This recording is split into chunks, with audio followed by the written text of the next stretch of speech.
Nicole, Rémi, Vincent, vous allez pouvoir choisir un thème parmi les 4 que je vais vous proposer dans un instant. Vous allez voir ces 4 très beaux thèmes. Vous aurez 40 secondes quand vous serez avec moi ici pour faire idéalement, et je vous le souhaite, un 4 à la suite. Mais chaque erreur vous fait retomber à 0. Quels sont nos thèmes ce soir, ces beaux thèmes? Regardez, les voici. Le culte des saints dans le monde. Le désordre dans tous ses états. Les rôles féminins dans les westerns.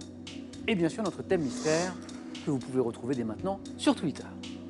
Vincent, c'est vous qui choisissez en premier. Eh bien, je vais essayer les westerns, Samuel. Les westerns, venez jouer avec moi, Vincent.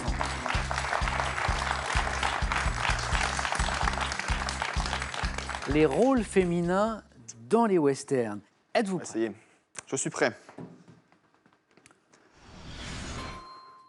Top. En 1952, dans quel western de Fred Zinnemann, Grace Kelly épouse-t-elle Gary Cooper qui incarne un shérif qui Le train s'oppose se fera seul? 3 fois. En 1956, dans quel western de John Ford avec John Wayne, Natalie Wood incarne-t-elle une jeune La fille? prisonnière du désert. En 2011, à quel frère cinéaste doit-on le film True Grit? Frère Cohen. Dans lequel, en 2008, dans quel film de et avec Ed Harris, une veuve incarnée par Renée Zellweger, bouleverse-t-elle la vie d'un marshal et de son adjoint? Appaloosa. 4 à la suite. Waouh! Et puis la bonne stratégie de Vincent, hein, qui a pris son temps, 1 seconde, 2 secondes, 3 Ça vient de secondes, loin, celui-là, oui. pour le 4 à la suite, plutôt que repartir, bien sûr. Je ne pensais pas que vous l'auriez là. Appaloosa, vous l'aviez Ça aussi? vient de loin, de très loin. Incroyable. Je C'est l'ai des en films... DVD, je l'ai en DVD, ça me sauve. Est-ce que vous les avez tous les 4 en DVD? J'ai vu les 4, j'ai les 4 en DVD, donc ça me sauve. Voilà. En tout cas, bravo Vincent, 4 à la suite. Merci beaucoup. Et à tout de suite au face-à-face. Et d'ailleurs, pas forcément, parce que je viens de dire à tout de suite au face-à-face. Mais non, parce que Rémi et Nicole peuvent faire 4 également. Oui. Et imposer un jeu décisif à Vincent. Ouais. C'est tout le mal que je vous souhaite. Oui. Rémi, il nous reste 3 thèmes. Le culte des saints dans le monde. Le désordre dans tous ses états. Ou notre thème mystère. Je ne suis pas très inspiré. Je vais tenter le thème mystère. Venez Rémi, je vais vous le dévoiler.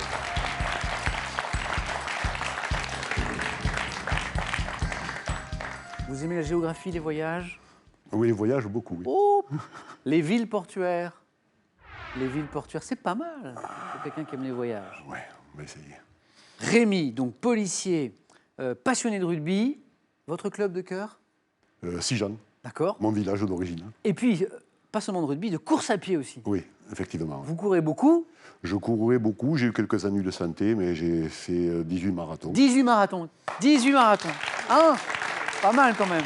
Votre marathon préféré? Le marathon du Médoc. Alors, on va expliquer parce que le marathon du Médoc, c'est un marathon un peu particulier où, Oui. où tout le monde est déguisé ou presque. Oui, Il y a une c'est ambiance incroyable. ambiance incroyable. Et puis, c'est l'occasion de passer à travers le vignoble du Médoc, Oui. serpenter entre tous les châteaux. Je pense qu'il y en a plus d'une cinquantaine. On passe dans les cours des châteaux. Et Médoc. on peut éventuellement déguster du vin aussi. Et pendant oui, la course. et il y a des concurrents qui, tous les 2 km et Ouais. demi, hop, un petit coup de... Maintenant, je crois qu'ils ont. Je l'ai fait 5 fois, mais je pense qu'ils ont limité le temps maximal de course à 6h30 parce qu'il y en a qui arrivaient sinon le soir. Oui, il y en a qui abusaient, quoi. C'est ça. Rémi, revenons à nos moutons Bien. et à ces villes portuaires. Prêt? Prêt. Top. Quelle ville du département du Var est avec Brest l'un des 2 plus Toulon. importants? Quelle ville portuaire constituant un important centre intellectuel, commercial et industriel est la capitale des Philippines? Manille. Quelle ville d'Égypte sur la Méditerranée est située à l'entrée du canal de Suez? Le Caire. Quelle ville du Vietnam sur les deltas des fleuves Rouge et Tai Binh est le 2e port du pays? Je passe. Quelle ville portuaire du nord du Portugal, établie sur les pentes dominant le Douro, est le centre de commercialisation des Porto. vins? Quelle ville des États-Unis, capitale du Massachusetts, est située à l'embouchure de la Charles River? Boston. Quel port de Pologne, situé à proximité de l'embouchure de la Vistule, fut appelé Gdansk. Danzig? Jusqu'en 1973, quelle ville portuaire de l'océan Indien était la capitale de la Tanzanie? Pas mal, 3 points Rémi! Grâce à Gdansk. Ça c'est beau. C'était Alexandrie. Je finis cette question-là, qui est juste la dernière. En 73, cette ville portuaire de l'océan Indien, pour notre culture générale, la capitale de la Tanzanie, c'était Dar es Salaam. Plein de bonnes réponses. 1, 2, 3, 4, 5 bonnes réponses. Toulon, Manille, Porto, Boston, Gdansk, très bien. Je reviens sur ces 2 questions qui vous ont manqué. Cette ville d'Égypte, sur la Méditerranée, située à l'entrée du canal de Suez, c'est Port Saïd. Port Saïd.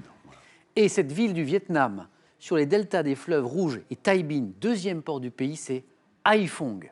Je savais pas. Et un joli 3 points pour Rémi. Bravo Rémi. Merci.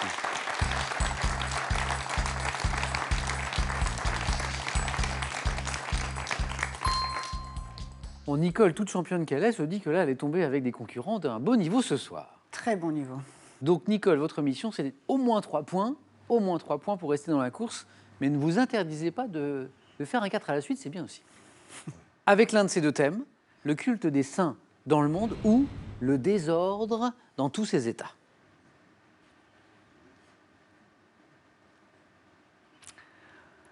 Pas facile. Non, c'est pas facile. Le désordre dans tous ses états.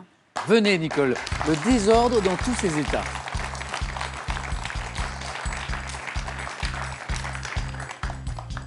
Oui, parce qu'on se demande un petit peu ce qu'il peut y avoir exactement sur ce thème, c'est ça? Oui.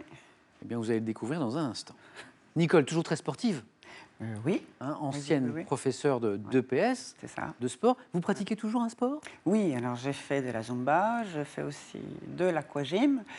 Je vais nager de temps en temps parce que bon, ça fait du bien. Ouais. Et puis je marche. Oui, Voilà. oui, donc ça fait Oui. quand même beaucoup de sport. Oui. Question pour un champion est une forme de sport aussi. Oui, tout à fait. Redoutable. Le désordre dans tous ses états. Nicole, on y va? On y va, Samuel. Attention. Top. Quel terme synonyme de désordre a été employé dans une formule célèbre attribuée au général de Gaulle en mai 68? Le bazar. Quelle ville de Galilée a donné son nom à un lieu qui renferme beaucoup d'objets en désordre? Je passe. Quel mot forgé par Anatole France désigne un fauteur de trouble, un agitateur? Un trouble fait. En thermodynamique, quelle fonction définit l'état de désordre d'un système? Je passe. Quel mot composé signifiant dans un désordre complet désigne un cadre où l'on peut disposer plusieurs photos? Un pêle-mêle. Quel désordre résultant d'une absence ou d'une carence de l'autorité publique vient du grec signifiant absence de pouvoir? Anarchie. Quel mot désignant le désordre résultant d'une mauvaise administration est souvent synonyme de gaspillage? Je passe. C'était gabegie. Gabegie, c'était le troisième point qui vous manquait. Ouais. Gabegie. Ouais. Nicole, 2 points, c'est bien quand même. L'anarchie, pêle-mêle, vous l'aviez. Celui-là, vous allez le retrouver tout seul. Ce terme, synonyme de désordre, employé dans une formule célèbre du général de Gaulle, il disait c'était moi ou c'est là La chienlit. Chienlit. Bien sûr. La ville de Galilée qui a donné son nom à un lieu qui renferme beaucoup d'objets en désordre, c'est Capharnaüm. Ah, mais oui, bien sûr. Capharnaüm. Ce mot forgé par Anatole France qui désigne un fauteur de trouble, un agitateur, c'est un trublion. Ah, Et enfin, ah ouais. plus compliqué, en thermodynamique, cette fonction qui définit l'état de désordre d'un système, bravo à tous ceux qui l'avaient à la maison, c'est l'entropie. Bon, sans regret. 2 points pour Nicole, qu'on peut applaudir. Merci Nicole. Bravo à vous. Nicole, vous pouvez regagner votre place.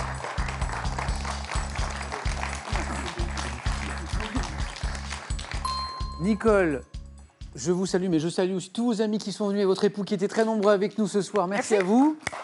Nicole, bon retour à Béton, Merci. dans cette jolie ville d'Ille-et-Vilaine. Oui. Pour vous, c'est cadeau.